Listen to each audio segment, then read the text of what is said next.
Rabadas Kurubuduski, Kidimana wana skede bede bedeski.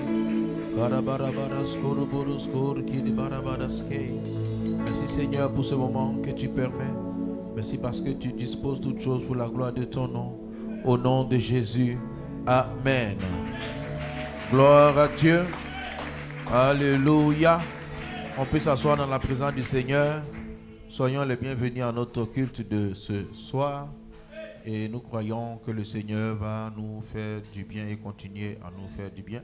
C'est vrai que la pluie a retardé beaucoup de personnes, mais j'espère qu'ils vont nous prendre en marche ou tout au moins suivre le culte en ligne. Nous allons parler de ce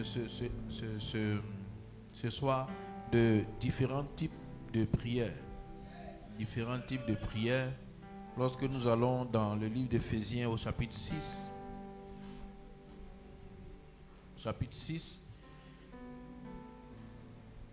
à partir du verset 6, verset 18 même, simplement. Éphésiens 6, 18. Éphésiens, c'est vraiment un livre très profond. Je vous encourage à lire Éphésiens. Éphésiens a une partie un peu... Bon, les 3 ou 4 premiers chapitres sont un peu mystérieux d'Éphésiens. Il parle des choses du ciel, nous assis dans le lieu céleste, et après il va dans les choses pratiques. Et donc Éphésiens 6, 18, Éphésiens 6, c'est vraiment là où on trouve l'encouragement à la prière. Et il dit au verset 18, il avait déjà encouragé à prier, et maintenant il dit, faites en tout temps par l'Esprit toutes sortes de prières et de supplications. Veillez à cela avec une entière persévérance. Amen. Et donc ici il dit, faites en tout temps, donc tout le temps, par l'Esprit, toutes sortes, ou bien toutes les sortes, ou différents types de prières, et veillez à cela. Moi, la deuxième partie, c'est celle-là qui me pousse toujours, mais ce n'est pas l'objet du message d'aujourd'hui. Quand il dit veillez à cela avec une entière persévérance, bien aimé, lorsqu'il s'agit de la prière, il faut comprendre cela. Veillez à la prière avec persévérance.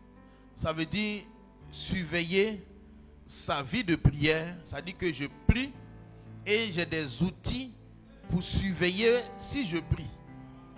Et je dois persévérer dans la vérification. Vous savez, c'est comme dans les finances. Lorsque quelqu'un tient une entreprise, il y a une comptabilité.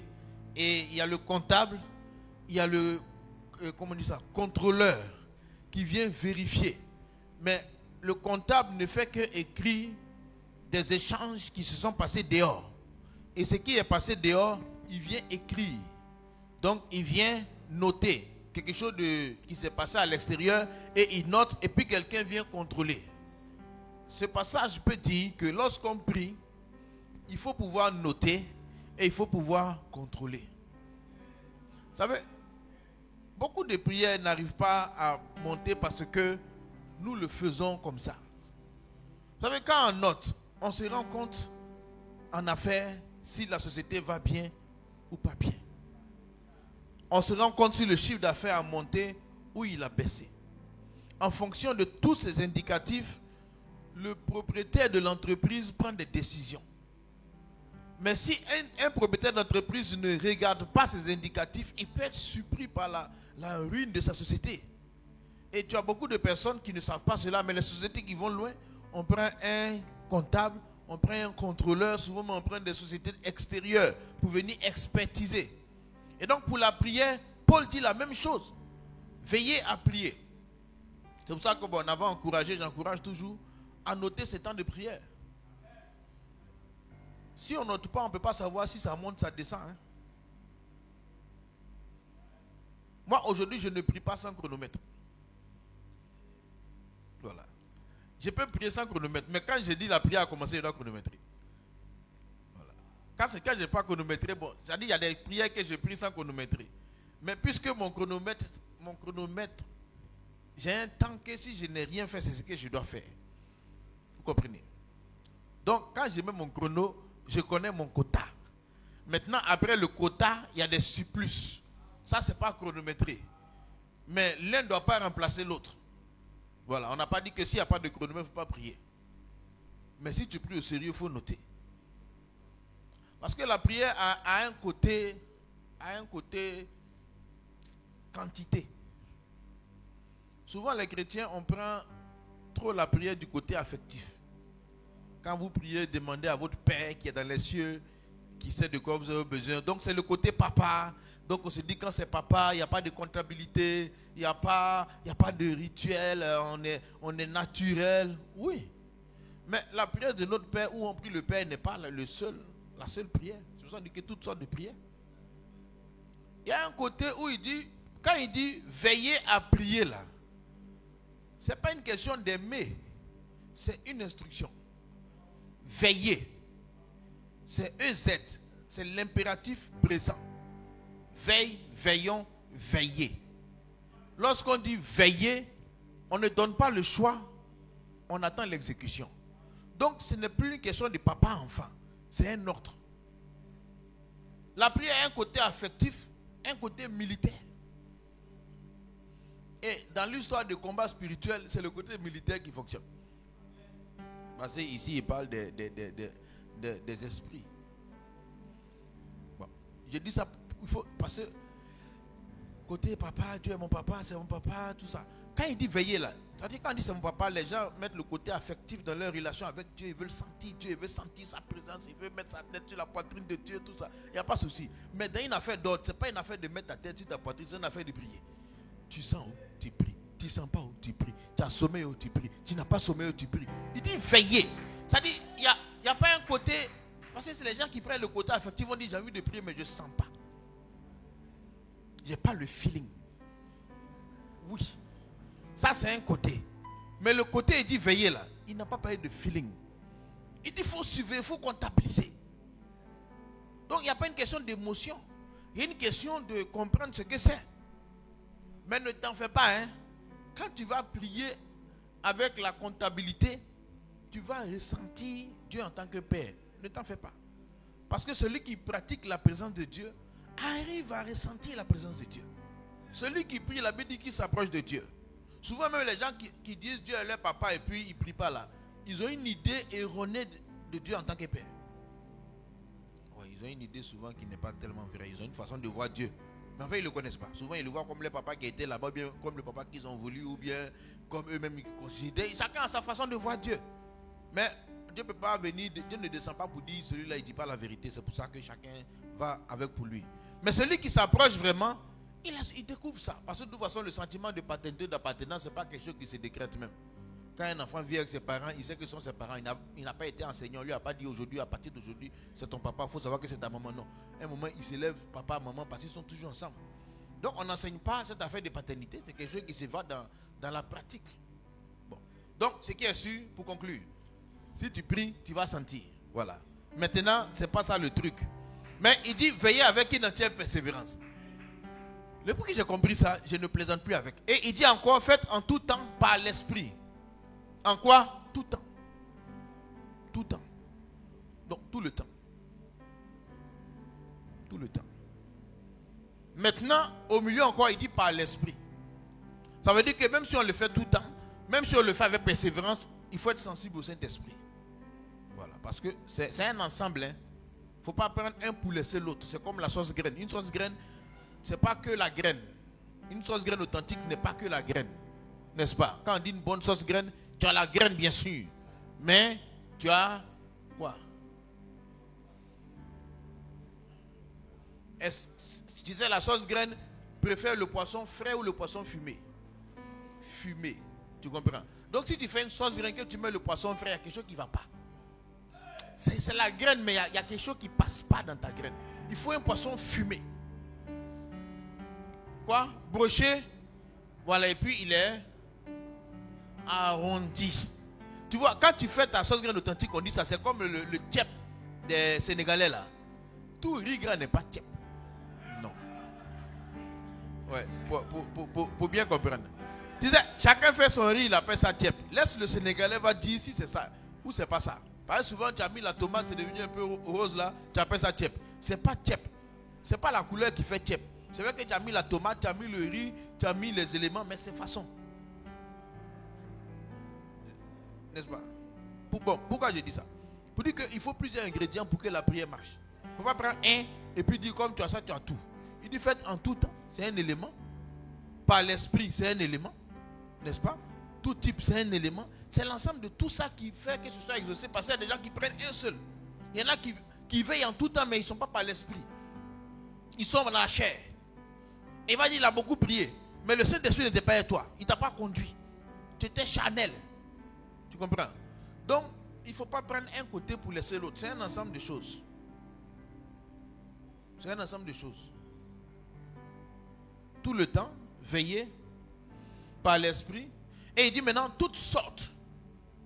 Les sortes là c'est là que l'esprit intervient, parce que c'est l'esprit qui donne les sortes de prière. En vérité. Les sortes de prière, il faut voir une caisse à outils et un mécanicien, ou une caisse à outils et un électricien. La caisse renferme des clés, toutes sortes de clés, numéros de clés, tout ça. Et on lui montre un véhicule en panne. Il peut pas. Si tu vois qu'il a pris cette clé, il sait c'est pour démonter à quel endroit. Il ne prend pas toute la caisse. Non. C'est pas parce que tu as la caisse que tu peux utiliser. Mais celui qui a l'expérience, c'est son expérience. Quand il regarde, il dit à son apprenti, donne-moi clé numéro 12. Donne-moi clé à laine. Donne-moi clé à pipe. Donne-moi clé à créneau. Donne-moi. Et puis, clé à laine numéro tant. Tu vois, ce n'est pas toutes les clés qui sont utilisées. Donc, quand on connaît les types de prières, c'est comme si on a un arsenal de prières. Maintenant, l'esprit va te dire, ici, c'est ce qu'il faut utiliser. C'est pour ça qu'il est important de comprendre aussi les types de prières. Parce qu'il y a des prières qui ont besoin que le Saint-Esprit t'oriente pour dire, ici, là, ce n'est pas demander et l'on vous donnera. Parce qu'il y a la prière de demander et l'on vous donnera. N'est-ce pas? Il y a la prière de supplication, le plaidoyer. Ça, c'est un genre de prière. Il y a la prière pour l'accomplissement des prophéties. Ça aussi, c'est un genre de prière. Aujourd'hui, je veux parler de l'accomplissement des prophéties. Ouais. Parce que les prophéties, là, on prie pour que les prophéties s'accomplissent. Je me suis souvent pourquoi Jésus priait?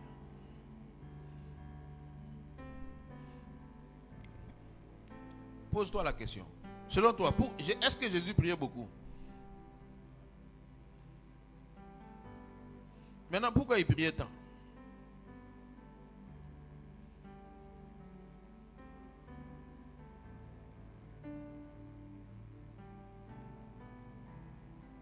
Je vais vous donner un passage.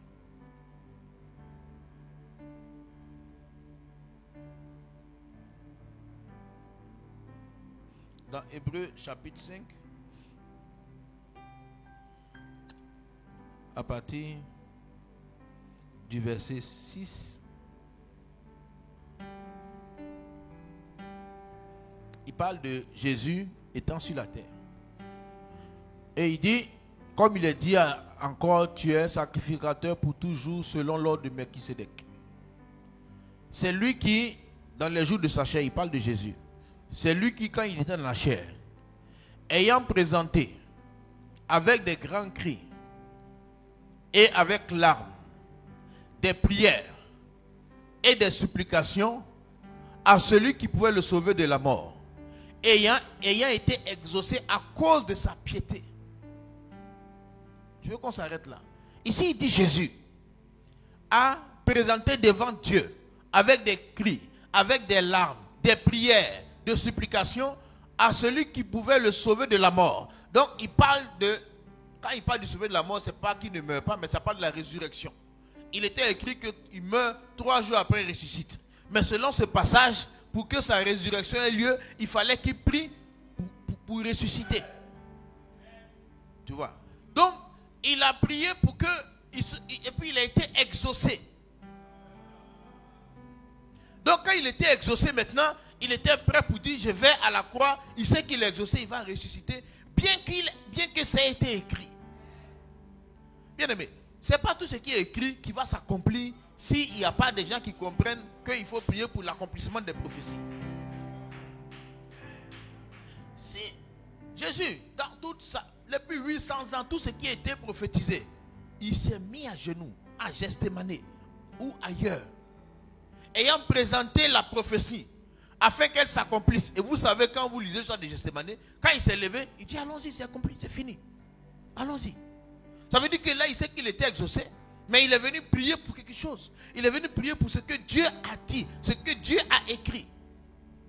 Et maintenant, il a reçu qu'il était exaucé, mais il a dit qu'il priait avec cri, avec larmes, avec supplication. Quelque chose qui est pour sauver les gens, que lui, il fait avec vie. Parce que lui, il ne gagnait pas grand-chose dans cette affaire. Mais il avait à cœur que la prophétie s'accomplisse. Vous comprenez? C'est pour ça que la prière n'est pas quelque chose qui doit être pris au hasard. Et c'est pour ça que quand tu regardes, beaucoup de chrétiens n'entrent pas dans les promesses de Dieu sur la terre. Ils sont sauvés pour le ciel, oui. Mais sur terre, il y a beaucoup, bon, nous tous même, il y a beaucoup de choses qu'on a loupées ou bien qu'on va louper. Mais on doit se battre pour rattraper quelques-uns.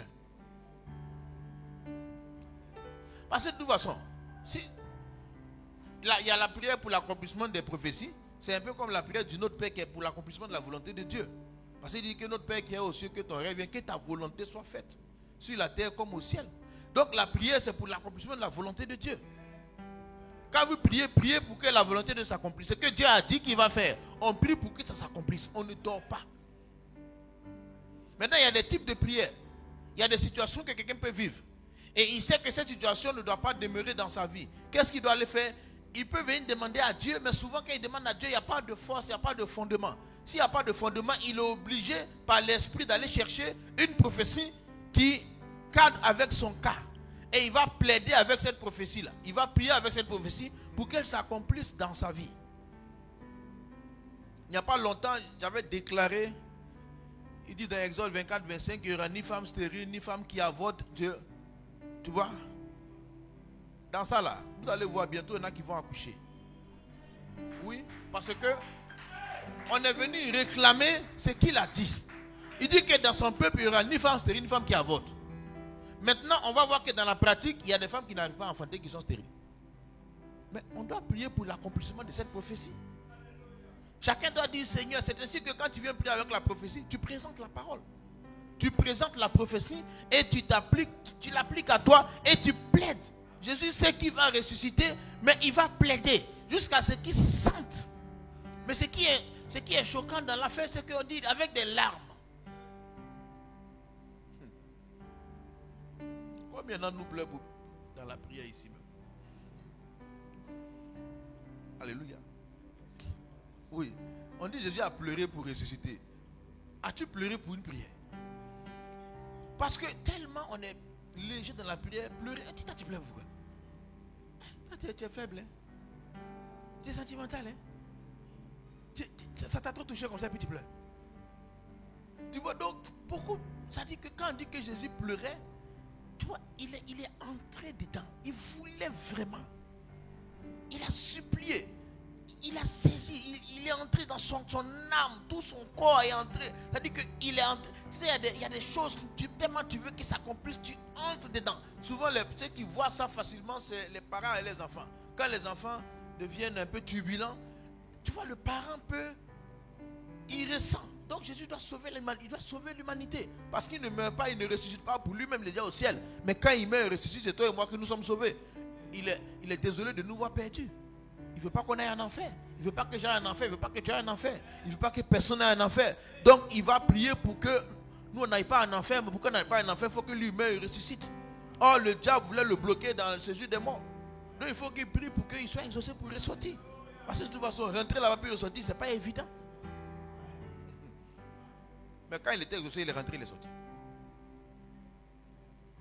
Tu sais, ça c'est ça que Jacques dit, la prière fervente a une grande efficacité. Parce que quand tu pries avec l'âme, crie, ce n'est pas une prière où on fait le malin. Oui, tu sais, il y a des prières qui font le malin. Oui, cher Dieu, tu sais, bon, on souffre un peu ici, mais si tu peux venir faire vraiment, tu viens, parce que là, vraiment, c'est important, tout ça. Ah, frère, c'est pas encore chaud. Oh, il y en a qui prient, c'est-à-dire qu'il y en a quand ils prient, tu sais pas, on dirait qu'ils sont venus faire par, on a dit de faire, il fait. Il ne met pas son cœur. Quand quelqu'un met son cœur, ça devient fervent. C'est pour ça que souvent pour prier pour un sujet, il faut le prendre. Il faut le prendre. Actuellement, on est en train de prier chaud pour nos prières 24. Il y a un sujet là, toute l'église a prié. Quand ils arrivent dessus,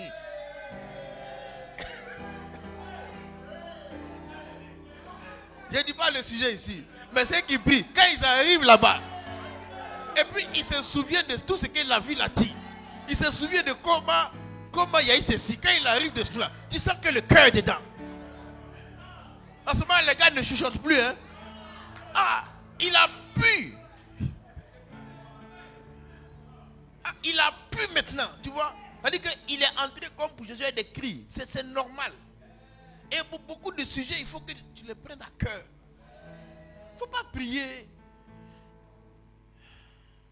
Tu sais, souvent quand on se connecte, quand je me connecte, quand il y a des gens qui sont un peu chauds, je dis, Joe, qu'est-ce qu'il y a? Frère, réveille-toi. On vient prier à ferveur. Toi, tu viens réciter. Tu n'es pas convaincant. Tu ne montres pas que c'est important pour toi. Tu ne montres pas que ta vie en dépend ou la vie de quelqu'un en dépend. Jésus, il a pleuré des cris, des larmes, des supplications pour nous sauver. Tellement il nous aimait. Et c'était une prophétie qui était dite qu'il devait accomplir. Mais accomplissement de prophétie, c'est-à-dire ce que Dieu a dit, parce que beaucoup d'hommes, quand Dieu leur parle, ils se disent Dieu a dit. Oui, il y a des décrets que Dieu a dit, ça va arriver à tout, sans faute. Mais il y a des choses là. Tu dors.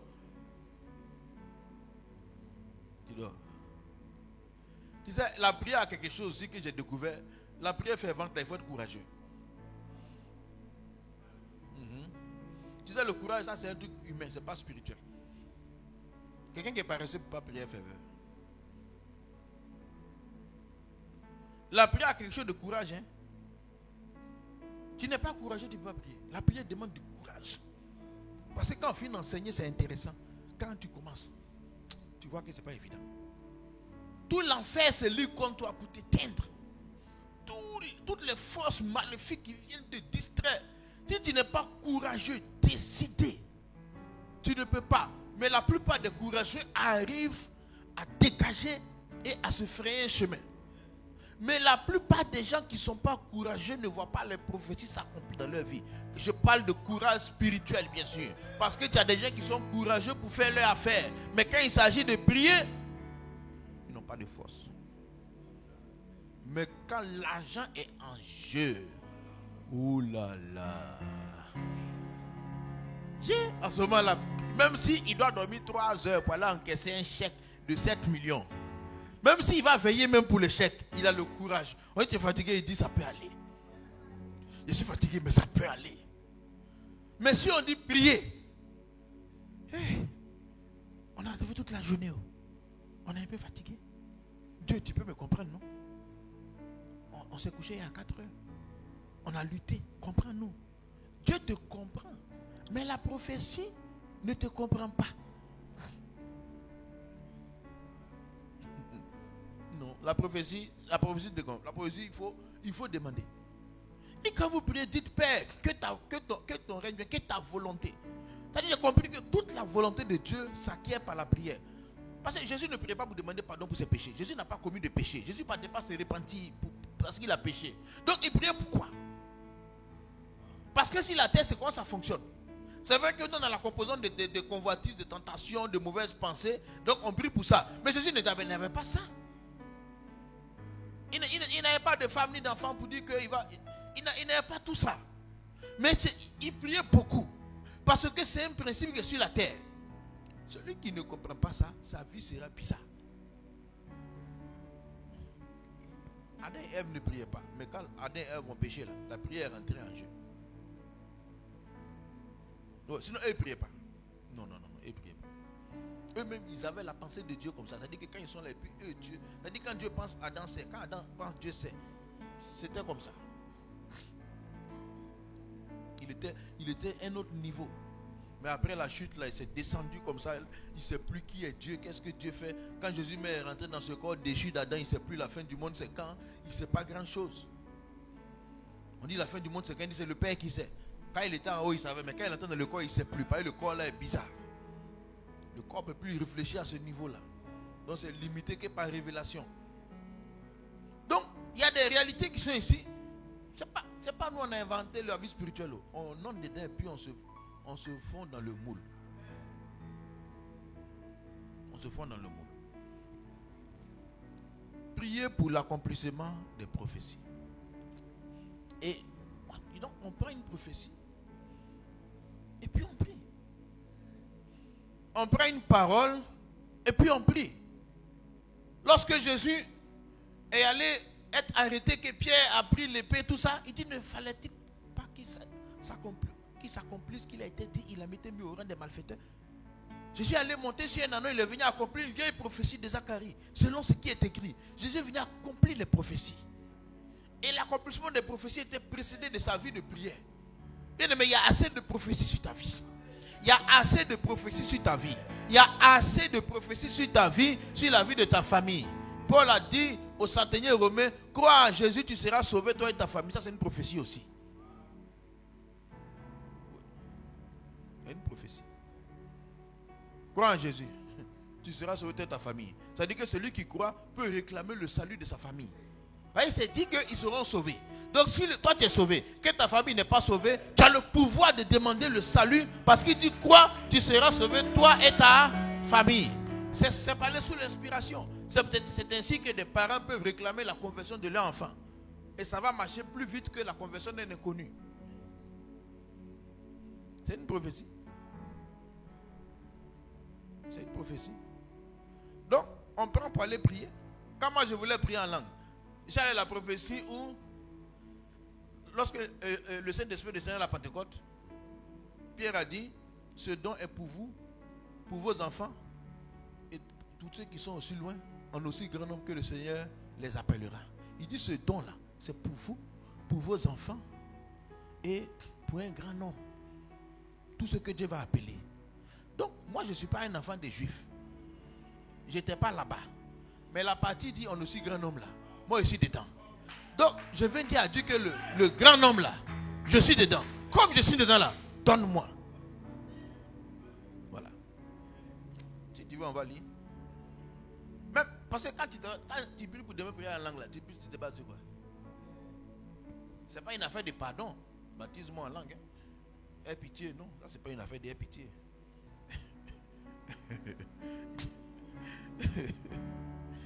Non, ici là, ce n'est pas affaire de pitié. Il y a des fois Dieu a pitié. Pour toi, pitié même, c'est rare, mais je ne sais pas si Dieu a pitié même. Est-ce que Dieu a pitié?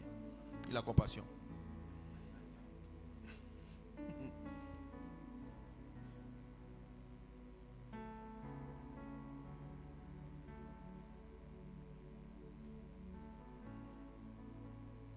Tu as trouvé?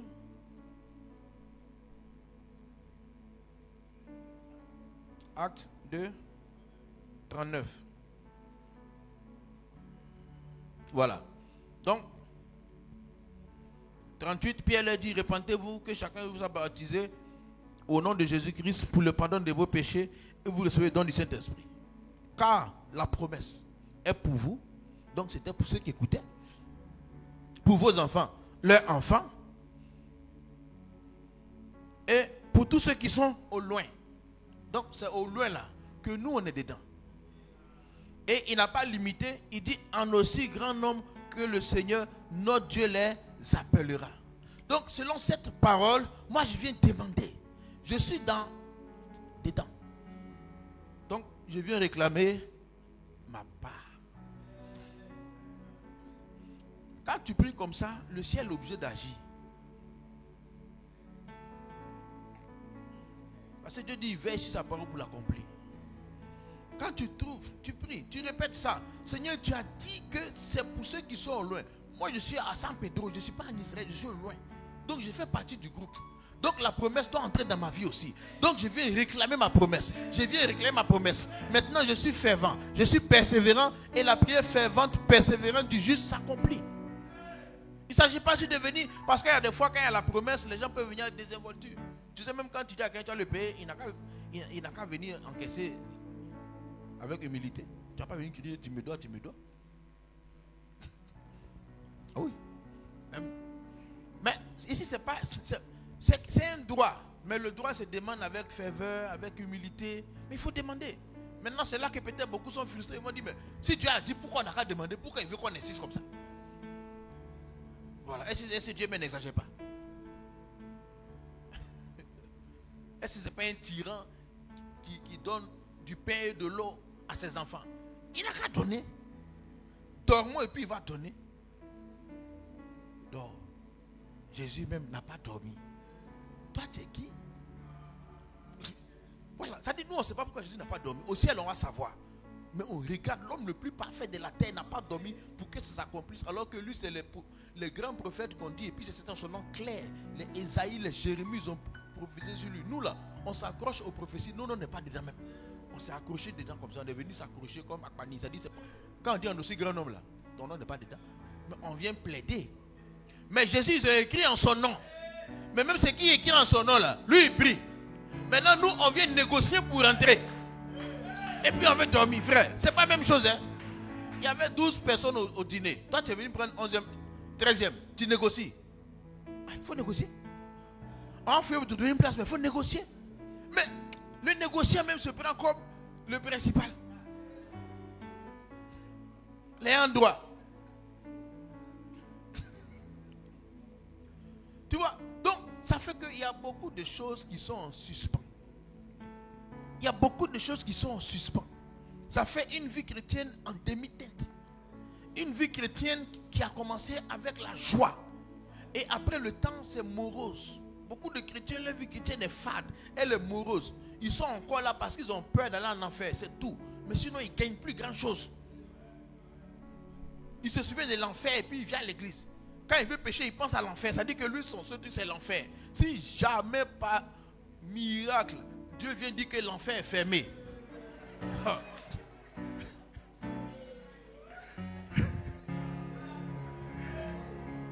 Ça va pas arriver. Mais si un ange vient pour dire, bon, Dieu a eu compassion de la terre, il a fermé l'enfer. Bon, qui va? Est-ce que tu vas venir à l'église encore? Demande au voisin. Ah! On va dire le berger, appelle ton fidèle, appelle ta brebis. Il dit, berger, tu n'as pas eu l'info? Il dit, quelle info? On dit, l'enfer est fermé. Tu m'appelles pourquoi? L'enfer est fermé. Toi, tu continues là-bas. Tu vois? Donc, ça, c'est la catégorie de personnes qui se maintiennent, mais ils ne vivent pas la pleine vie. Ils ne vivent pas la pleine vie. Dieu ne ment pas, hein? Quand il dit qu'il est venu afin que les brebis aient la vie et que ce soit dans l'abondance là, c'est clair. Il dit si vous êtes docile, vous mangerez les meilleures productions du pays. C'est ça, non? Ça dit que c'est ce qu'il y a de mieux. Une année, on m'avait donné une voiture. Mon premier véhicule à Abidjan, c'était pour l'église, quoi. Je conduisais. Les bâchers de. Comment ça s'appelle? C'est comme au champ, les pélandaires de Cap-Cacao de 1980 là. Les L200 anciens, tu vois ma bâchée là, non, son ancien modèle, ancien même. Abidjan même, tu vois pas ça beaucoup. Je ne sais pas où ils ont eu pour payer. Mais ce qui est sûr, j'étais dedans. Frère, la voiture a fait bruit. Mais bon, quand il n'a rien, tu prends. Jusqu'à quand on part à l'hôtel communal, les pasteurs garent. Quand moi j'arrive, on dit gare, donne la clé. Ils vont garer ça un peu au loin. Parce que ça peut gâter le décor de la voiture. La Mercedes du passé, moi, la voiture de Manlili. Puis moi, il vient garer mon truc ici. J'ai dit au protocole, vous là, vous faites semblant. Il dit non, passez pas. Tout je vais trouver ma voiture au bout là-bas. Ça gâtait le décor. C'est que si mais il savait. Mais mon frère, c'est mieux que rien. Ah. Il n'était pas frustré, hein? Non. Hey, ça me frustrait pourquoi? Même si c'est façon, je me déplace avec. Oui, je voyageais avec. J'étais pas dans c'était façon. Hein. Donc, ça me disait rien. Mais vraiment, ça me fatiguait. Un jour, j'ai lu que vous mangerez les meilleures positions du pays. J'ai carré. J'ai dit, je ne prends plus. Que tu dis, on va avoir les meilleures productions. Donc ça, c'est pas le meilleur. Après, il dit là, j'attends le meilleur. Et j'allais déposer. Et puis c'est là que j'ai la deuxième voiture.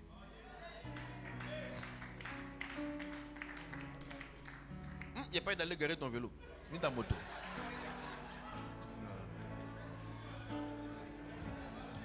Non. Attendez. Attends. Il dit, faites en tout temps par l'esprit. Tu sais, quand je suis allé dire, c'est que le temps était arrivé. Voilà ce que je dis. Quand il dit par l'esprit, il faut sentir les choses. Il faut sentir les choses. Mais j'ai senti que le temps était arrivé. Souvent, le Saint-Esprit veut savoir que c'est arrivé, puis tu t'accroches. Il y a l'esprit qui veut que tu laisses, tu t'accroches. C'est par l'esprit. Même quand on fait les offrandes, c'est par l'esprit. Souvent, tu peux avoir l'argent, tu sais que dans le plan de Dieu, ce n'est pas pour toi. C'est chez toi, mais ce n'est pas pour toi. Quand tu es spirituel, tu vas faire le transfert. Et puis quand tu donnes, tu es apaisé. Ceux qui sont spirituels. Mais ceux qui sont charnels, eux, ils réfléchissent trop. Faites en tout temps par l'esprit. Par l'esprit. Donc, par l'esprit, j'ai senti que c'était arrivé. J'ai le déposé, j'ai dit c'est bon. Je veux autre chose. Je veux autre chose. Et puis Dieu a pourvu à autre chose. Tu comprends? Mais c'est par rapport à une prophétie. Toute parole de la Bible, c'est la volonté de Dieu ou c'est la prophétie. Je prends la prophétie et la volonté de Dieu ensemble. Quand tu vas prier, quelle prophétie tu vas présenter par rapport à la situation? Quelqu'un qui est malade. On va dans Isaïe 53. Il dit, pasteur maître ici, vous avez été guéri. Il a pris sur lui nos maladies, nos infirmités. Il a pris. Maintenant, voici que le corps est malade. On vient présenter à Jésus ce qu'il a dit. Et puis on dit, voici le corps. Que ce que tu as dit là, s'accomplisse dans le corps. Mais c'est ça, il dit avec des cris, des supplications. Parce que c'est la partie là que beaucoup n'aiment pas. Parce que quand Dieu a dit, et puis Dieu ne fait pas, ils sont fâchés avec Dieu. Ne vous en faites pas. Un jour, moi, j'étais fâché avec lui comme ça aussi. Les choses étaient bloquées. Et j'étais frustré. Et je priais, mais avec frustration. Seigneur, donne. Seigneur, il faut donner. Il faut agir. Depuis l'on demande, tu ne donnes pas. C'est quelle histoire? On ne mange pas ici. Tu nous fais souffrir. Ah, toi aussi, il faut faire. Ah. Toi aussi, tu es au ciel là-bas. Nous, on souffre sur la terre ici. Il faut faire quelque chose. On dit tu peux tout, mais on ne sent pas. On ne sent pas. On ne sent pas. Tu peux tout, mais on ne sent pas. Mais moi, on ne sent pas. On sent chez les autres, mais nous, on ne sent pas. C'est mou, Seigneur. Il faut faire. Et puis, tu es un peu énervé, quoi. Et puis, regarde, pourquoi ça arrive? Pourquoi tu as permis que ça arrive? Tu ne peux pas empêcher. Tu es en plainte. Et puis, je sais lire maintenant. Philippiens, il dit, ne vous inquiétez de rien, mais faites qu'on ait vos besoins à Dieu par des prières, par des supplications avec action de grâce. Cette personne m'a dit, regarde le mot supplication. J'ai regardé supplication, il y a ma femme, supplication, ça veut dire quoi? Ça veut dire supplier. J'ai dit, est-ce qu'on est en train de supplier? On n'est pas en train de supplier, on est en train de se plaindre. Donc, on a commencé à supplier, puis la situation a changé. Tu comprends? Ça peut te paraître frustrant de supplier ce que Dieu a dit, mais Jésus a fait. Qui sommes-nous? Et puis bon, si Jésus a fait, c'est que c'était nécessaire de faire. Et je sais que Dieu ne nous fait pas faire des choses parce qu'il a envie de les faire. Mais la terre qu'elle a là, c'est comment ça fonctionne. Sinon Jésus allait venir et puis travailler simplement. Il n'allait pas prier parce qu'il est Dieu incarné homme. Il n'allait pas jeûner. Et puis il allait accomplir tout. Mais il nous a montré sa vie de prière. Il nous a montré sa vie de consécration. Il dit, ce que j'ai fait, faites-le. Maintenant, nous sommes ses descendants, nous sommes dans le même bateau. Beaucoup ont été distraits, ils ne comprennent pas. Mais il faut prier pour l'accomplissement des prophéties. Il faut lire la Bible en cherchant les prophéties, en cherchant les promesses. Tu veux une guérison, cherche des promesses de guérison. Tu veux quelque chose, lis. Il dit, vous sondez les Écritures. C'est ainsi qu'on commence à avoir un intérêt aussi dans la lecture. Et quand on lit, on a les yeux ouverts. On sonde, on cherche. Voici telle situation. quelle promesse je dois trouver pour venir présenter à Dieu pour que la situation change. Voici telle situation, quelle promesse. Quand j'ai trouvé la promesse, j'ai dit alléluia. Mais ce n'est pas suffisant, je dois venir présenter. Mais si je viens sans ça, c'est compliqué. Ça ressemble un peu, quand on parle le plaidoyer, c'est quand tu vas dans le monde judiciaire, là-bas les gens plaident. Et je crois que la prière pour l'accomplissement des prophéties, c'est comme plaider, comme un avocat. Tu sais, quand tu causes avec un juriste, il ne parle pas comme ça ici des articles, des décrets, des lois, selon la loi numéro tant de temps. Tu vois, c'est comme ça qu'il parle. Quand l'autre vient aussi, non, selon la loi, il y a l'autre loi, et puis il parle comme ça. Quand il va au procès, on dit, monsieur, mon client ici, mais selon l'article tant, il était arrêté sans qu'on lui demande tant. Donc il y a eu vice de procédure. L'autre dit non, selon l'article tant, c'est comme ça on parle là-bas, tu vois. Donc il y a un type de prière, c'est comme ça on prie aussi. On ne vient pas pour parler comme ça. L'avocat ne vient pas, monsieur, pardonnez, monsieur le juge, pardonnez. Mon client souffre. On dit, mais selon l'article, on sait, mais pardon. Ça ne marche pas au tribunal. Quel article tu dis, même s'il souffre, quel article tu vas donner? Et croisement dans croisement, il y a quelqu'un qui gagne. Quelqu'un qui ne connaît pas les prophéties sera limité. Tu découvres une parole et puis tu rentres dans la présence de Dieu. C'est pour ça qu'on veut chasser la maladie. Parce que la Bible dit que sur la croix, il a pris nos maladies et nos infirmités. Et il a dit à Exode 24, 25, je vais éloigner la maladie du milieu d'eux. C'est-à-dire qu'il a dit que tu vas éloigner. Mais voici qu'il y a la maladie. On ne l'accepte pas. Et on insiste pour que ça marche. C'est ainsi que si quelqu'un est dans le chômage, il dit, mais vous mangerez les meilleures productions du pays. Tu es venu pour que les gens aient la vie et qu'ils vivent dans l'abondance. Maintenant, voici qu'il y a la misère. Seigneur, ta volonté n'est pas accomplie ici. Et on vient plaider. Et par l'esprit, il révèle des choses. C'est comme ça fonctionne. Mais il ne faut pas dormir. Peut-être qu'on n'aura pas tout, mais on aura quand même quelque chose. Regardez, actuellement on a commencé à prier 24 des conquérants. On s'est assis dimanche, puis on a fait un tour de table. On a dit, qui a vu quelque chose? On aurait dû noter, parce que j'étais même surpris. Tu vas voir que les gens qui ont prié pour un sujet ont été exaucés pour autre sujet. Oui. Maintenant, supposons qu'on n'avait pas prié. Regardez. Même la situation qui est arrivée à l'église. Supposons qu'on était en train de pleurer seulement. C'est pas si qu'on soit là haut.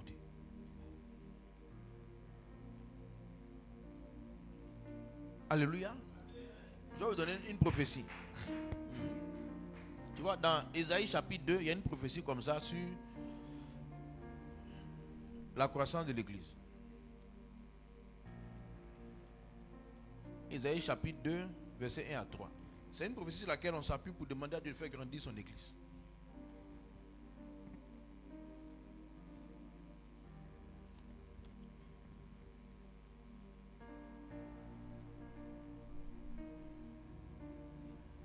Ésaïe 2, 1 à 3.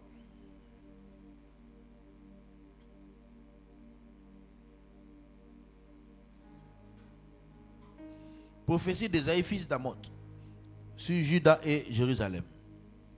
Il arrivera dans la suite des temps, donc il parle de la fin des temps, que la montagne de la maison de l'Éternel sera fondée sur le sommet des montagnes, qu'elle se lèvera par-dessus les collines, et que toutes les nations y afflueront.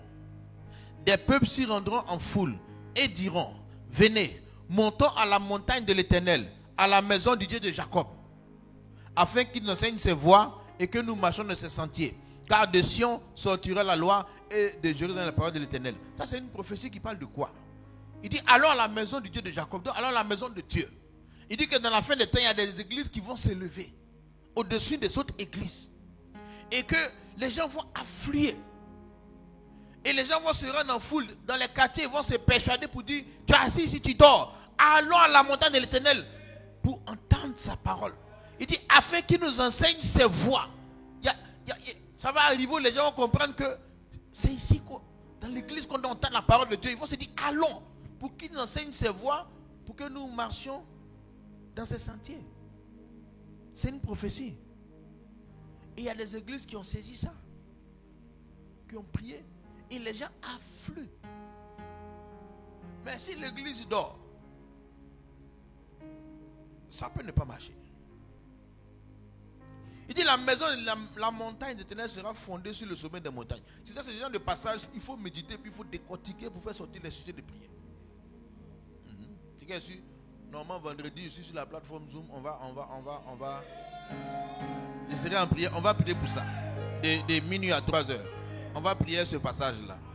Il y a au moins 20 sujets de prière dans cette affaire. Ah oui. Parce que déjà, quand il dit toutes les nations y afflueront.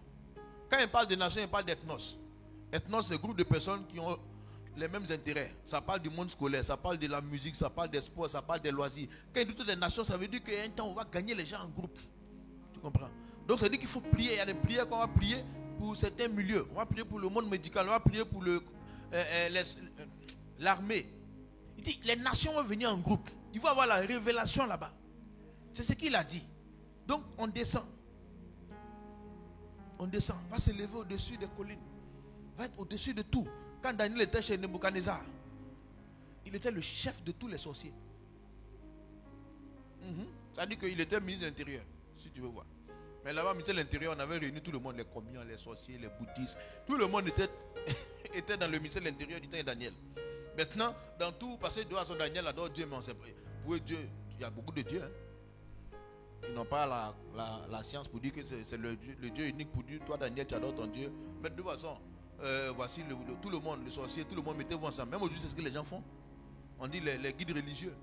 Quand on dit les guides religieux, on met tout le monde dans le même bateau. On prend l'imam, on prend le chrétien céleste, on prend le bouddhiste, on prend le maïkari, on dit allez-y ensemble. C'est nous, on dit mais on n'est pas d'accord. On dit toi, tu n'es pas d'accord pourquoi?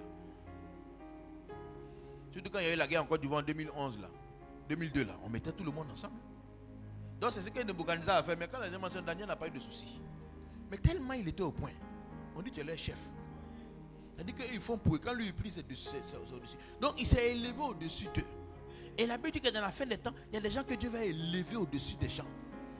Parce que quand il dit l'église, c'est l'église, mais c'est aussi des personnes. Les gens qui vont s'élever, les gens que Dieu va susciter, qui vont s'élever avec une sagesse. Et c'est-à-dire qu'il faut prier pour ça. Pour que cela sorte du lot. Sinon, ils resteront enfuis. Mais la plupart des candidats, c'est les gens qui souffrent.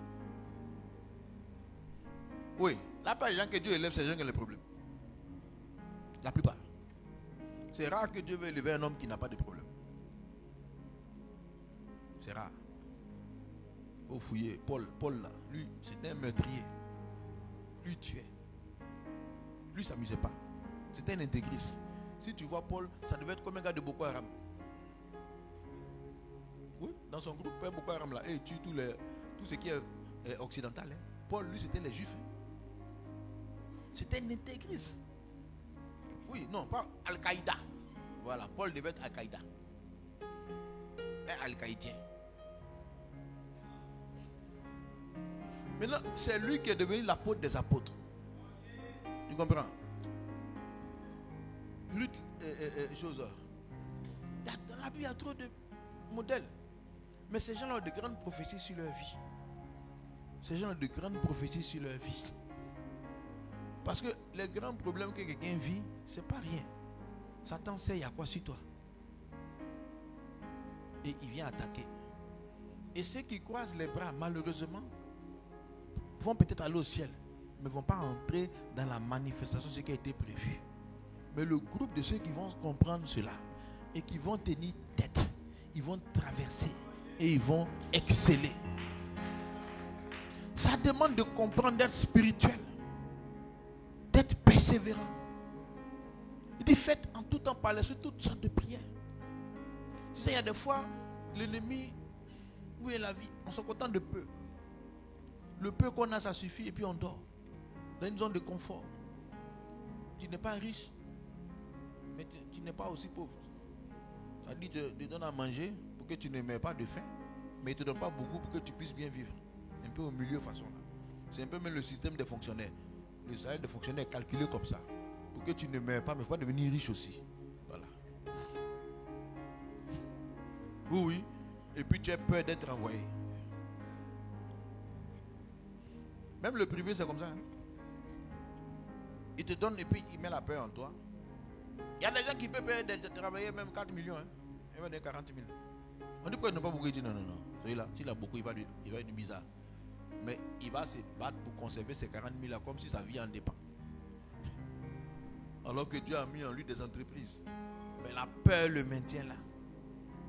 Et c'est comme ça aussi, la vie fait qu'il y a des gens qui restent dans les zones de confort. Ils acceptent, ils sont résignés. Non, il ne faut pas résigner. Il faut se lever. Il faut se battre. Ce que j'ai compris, c'est une question de courage spirituel. Regarde dans l'église combien de gens dorment. Quand on dit faites en tout temps par l'esprit là, c'est comme s'ils n'ont pas parlé à l'église. Hein? C'est comme si c'est une chanson qu'on chante et puis c'est fini. L'église de Yonggi-cho en Corée là, et ils dorment, toute l'église dort 4 heures par jour. Oui, chez eux, ils ont prié chaque jour de 5 heures à 6 heures. Mais le truc c'est quoi? Quand tu arrives à 4 heures, c'est plein. Je crois que le temple fait au moins 100 000 places. Tu arrives à 4 heures du matin, il n'y a plus de place. Donc, imagine à quelle heure les gens arrivent pour avoir la place. Et ils font ça du lundi au vendredi ou samedi. Donc, du lundi au jeudi. Et puis, chaque vendredi, ils sont en train de veiller en prière. Pendant des années. Ça fait que le pays a explosé. La Corée du Sud a explosé en termes de croissance. Si tu sais que la Corée du Sud et la Côte d'Ivoire avaient le même PIB en 1975. La Corée du Sud et la Côte d'Ivoire étaient à peu près au même niveau. Mais où tu les vois aujourd'hui, ils concurrencent les Américains. Ce qui est derrière là. Les Samsung, les grandes entreprises sont nées là-bas. Mais c'est des gens qui étaient là. Samsung là, c'était un monsieur qui avait une épicerie. Il vendait les bottes. Chaussures. Frigo. C'est ça qu'il vendait.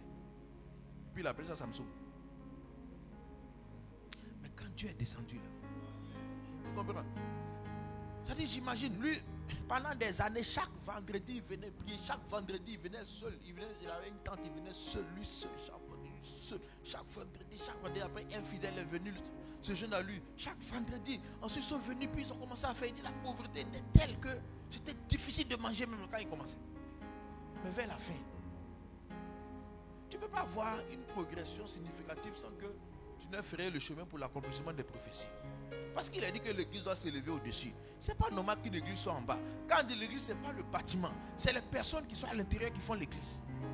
Donc quand on dit que l'église va s'élever, ce n'est pas le bâtiment. Ce n'est pas que le pasteur. C'est les membres. Oui.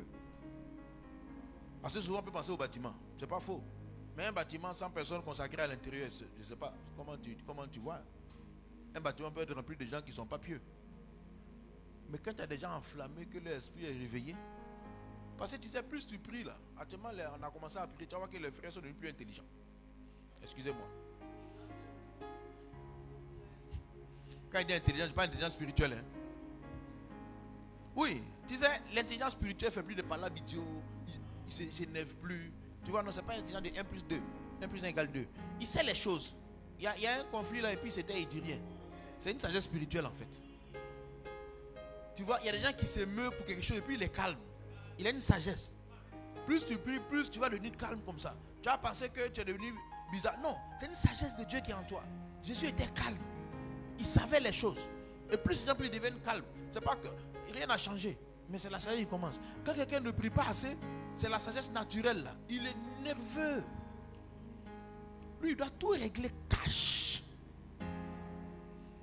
De là à là. De là à là. On parle de lui, on dirait que c'est la fin du monde. Oh, on a dit qu'un homme normal, il doit avoir son pain. Mayonnaise à gauche, mayonnaise à droite. Tu mets le problème, tu manges. Tu vas au WC. C'est tout. Alléluia.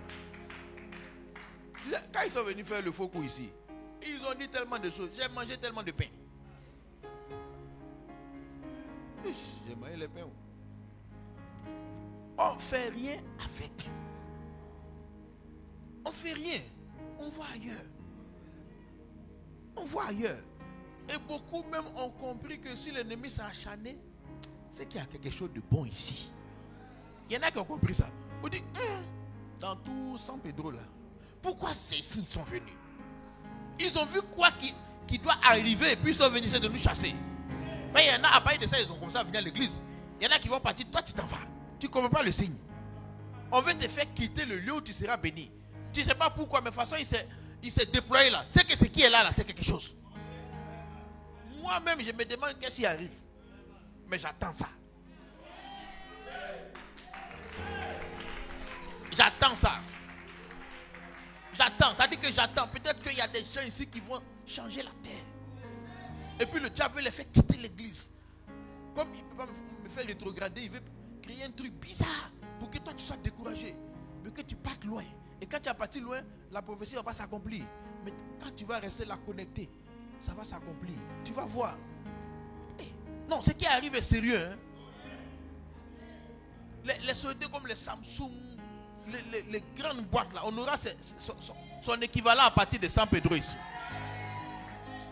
Et la sagesse de Dieu. Des personnes ressources, des gens qui vont s'élever aussi, ils vont s'élever au-dessus des montagnes. La prophétie pour l'église, c'est pour l'église, mais c'est pour les individus. Il dit, il va arriver qu'il y a des gens que Dieu va élever, qui vont attirer des gens dans le domaine dans lequel ils sont. De commerce, n'importe quoi, tu es dedans, et puis les gens viennent en masse vers toi pour dire, toi, ta solution est meilleure que les autres. Ça va arriver. Il y a aujourd'hui Samsung. Quand ils font sortir leur téléphone, il y a le rang pour payer. Oh, le téléphone là, le prix donne mal à la tête. Oui, les derniers Galaxy S23, c'est S23 non? S23 Ultra. Est-ce que tu connais le prix du S23 Ultra? C'est combien? C'est 1 million. Pour dire allô, bonjour, au revoir. Maintenant, tu vois, tu es un peu choqué. Mais il y en a qui font le rang. Samsung met 1 million et puis il n'a pas peur. iPhone aussi, 1 million. Il pose ça là. Peut-être il a dépensé 100 000 ou 200 000 dedans, on ne sait pas. Mais il met 1 million parce que c'est un produit de luxe. Et ils savent que ça n'a pas menti. Tu vois? Donc ça peut arriver pour toi aussi. Tu fixes le prix de ton truc. Tu dis ça ne chauffe pas. Son client va venir. Ouais, je pense que même iPhone, ils ont fait en sorte même pour éloigner tous les gars qui parlent trop. Les gens qui payent le téléphone de 30 000, ils parlent trop. Donc, c'est ça. Ils parlent trop. Si jamais son écran est cassé, parole, il va dire là.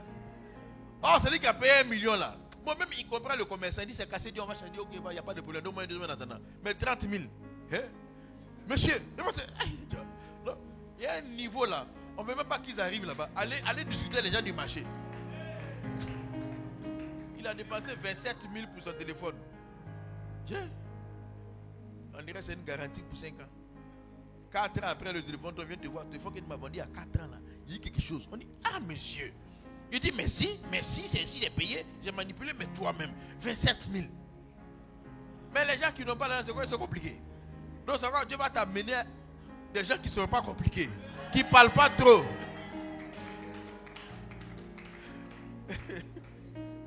Bon, c'est que si tout le monde passe par les gens d'en bas, hein. Mais il y a des gens qui sont en haut.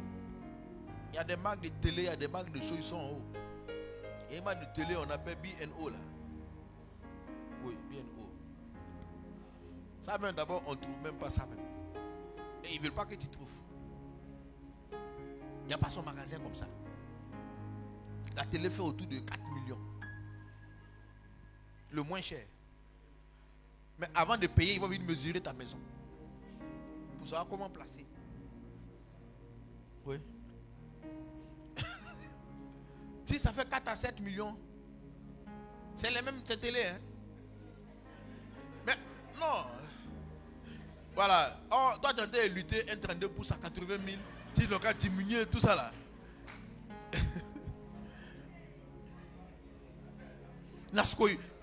Tu vas parler pour une affaire. Il y en a qui. On dit 100 000, 120 000, 100 000, 120 000. Il va s'asseoir chez le commerçant. 4 heures de temps. Le commerçant m'a épuisé même.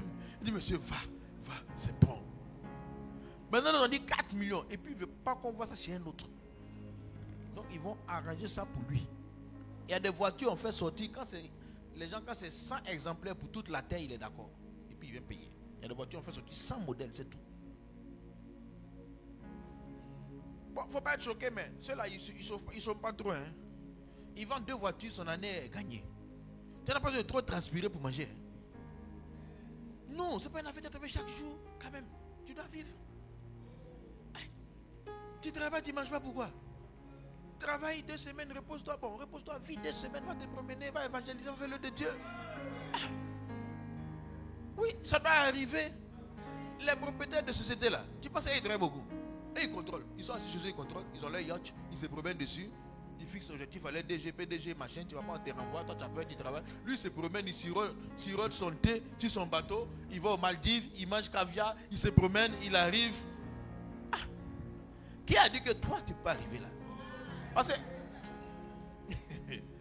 il faut que tu y arrives. Parce que quand il a dit que l'église sera forte, mais c'est les gens de l'église. C'est des gens de l'église. Des choses qui sont enfuis en eux, qui doivent sortir.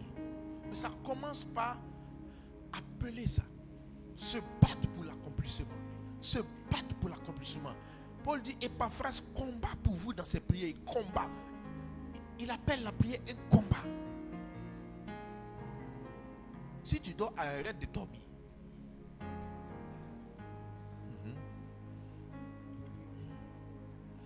Si tu fais moins d'1 heure par jour, tu es dans le pain. Tu es dans le pain même. Moins d'1 heure. Tu es dans le pain. 1 heure, tes narines sont sorties de l'eau. Tu respires un peu. Tu vois, il y en a l'eau ici. Il fait que ça dépasse. Ceux qui font 25 minutes là.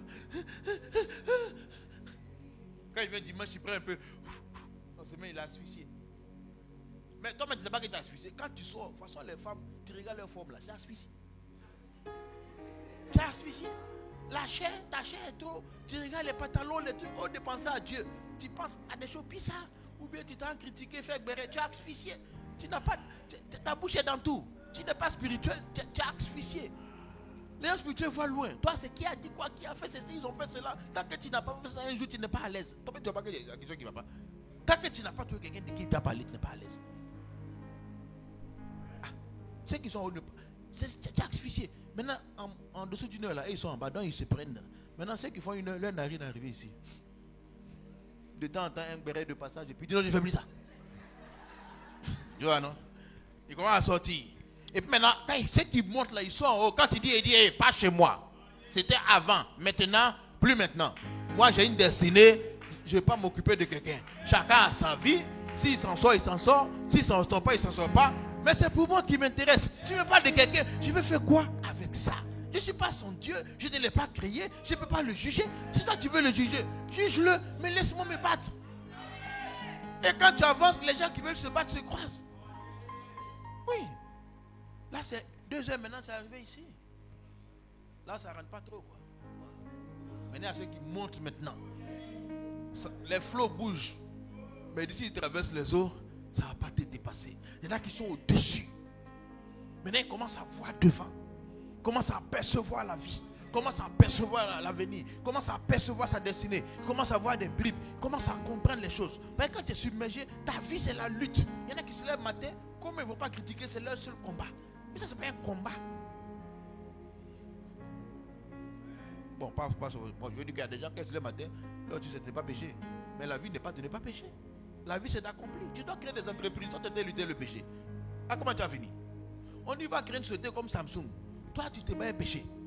Tu fumes pas. Tu bois pas. Tu as lutter dessus. On y va créer la société. Toi, tu lèves le matin, tu bois pas. Tu fumes pas. Tu bois pas. Tu fumes pas. Satan te distrait avec. 4 ans, tu es dedans. 5 ans, tu es dedans. 6 ans, tu es dedans. On doit avoir copier, on doit pas avoir copier. Tu vois des trucs comme ça là. C'est une distraction. Mais gens qui sont allés de l'autre côté, et ils ont fini avec ça. Joseph a fini avec ça. Il regarde la femme de Potiphar et dit non.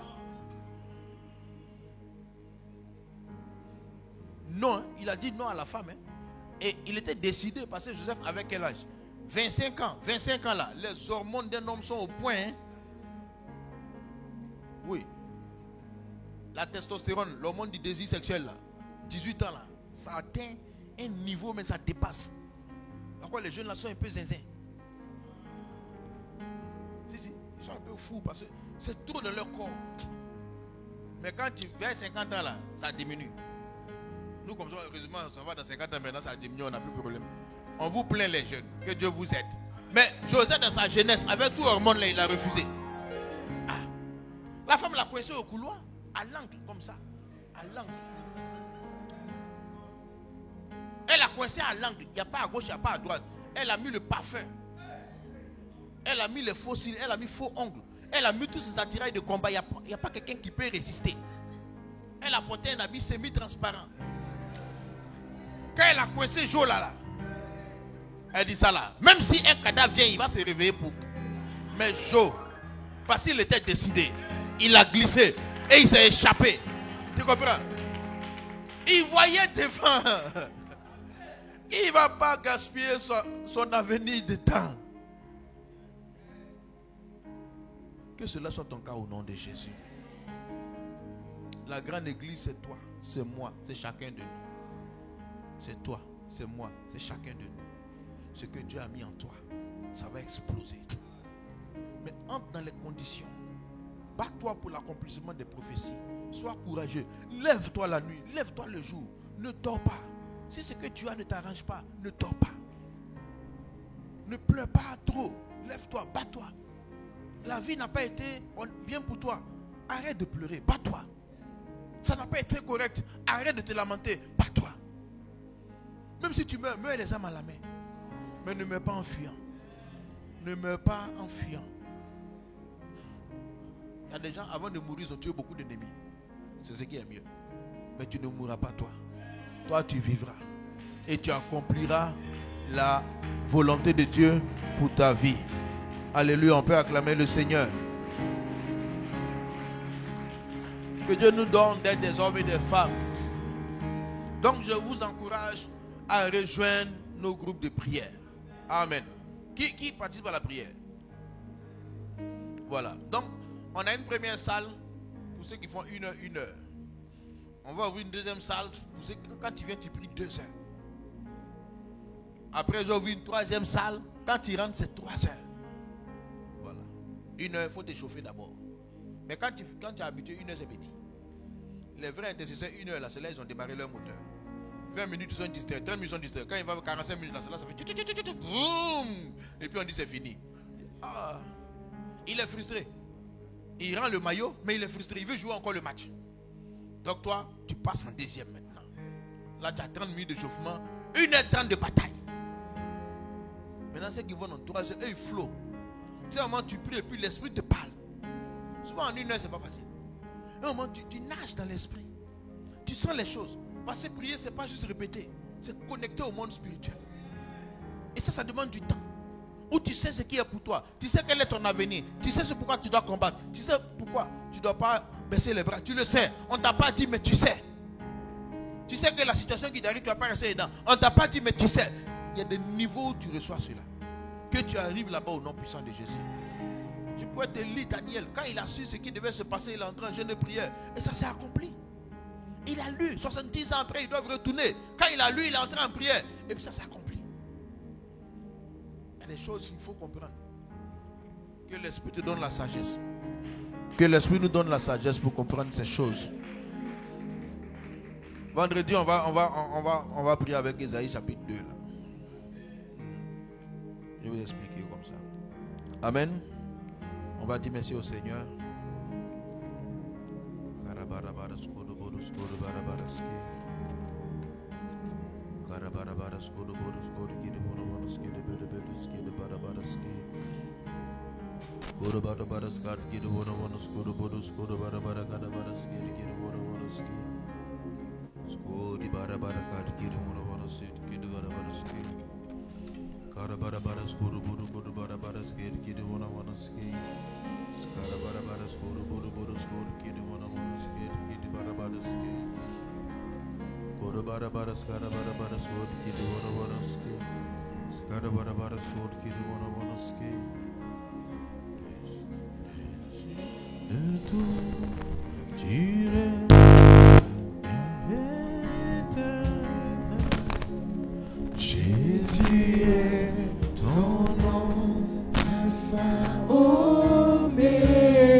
tout, tu es éternel. Jésus est son nom, Alpha, Oméga. au-dessus de tout, tu es éternel. Jésus est son nom, Alpha, Oméga.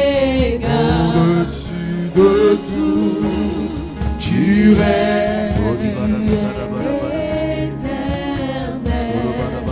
Jésus est ton nom, Alpha, Oméga. au-dessus de tout, tu es éternel. Jésus est ton nom, Alpha, Oméga.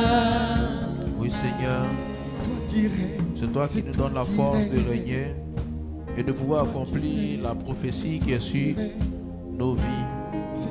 Seigneur, que chacun de nous puisse s'attacher à toi et à ce que tu as dit. Se battre, Seigneur, comme Jésus, tu t'es battu, afin que tout ce qui a été écrit à ton sujet puisse s'accomplir. Merci, Seigneur, pour la parole que tu nous as donnée ce soir. Merci parce qu'elle tombe dans des cœurs disposés, dans des cœurs fertiles. Merci parce que tes bons projets, Seigneur, s'accomplissent dans nos vies. Nous ne sommes pas forts, nous ne sommes pas qualifiés, mais nous savons que tu qualifies ce que tu choisis. Que par ton esprit, Seigneur, chacun puisse se hisser au sommet. Que le courage soit notre partage et la confiance en toi et en ta parole. Merci, Père, pour ta grâce. Au nom puissant de Jésus. Amen. Alléluia. Acclame le Seigneur. Voilà.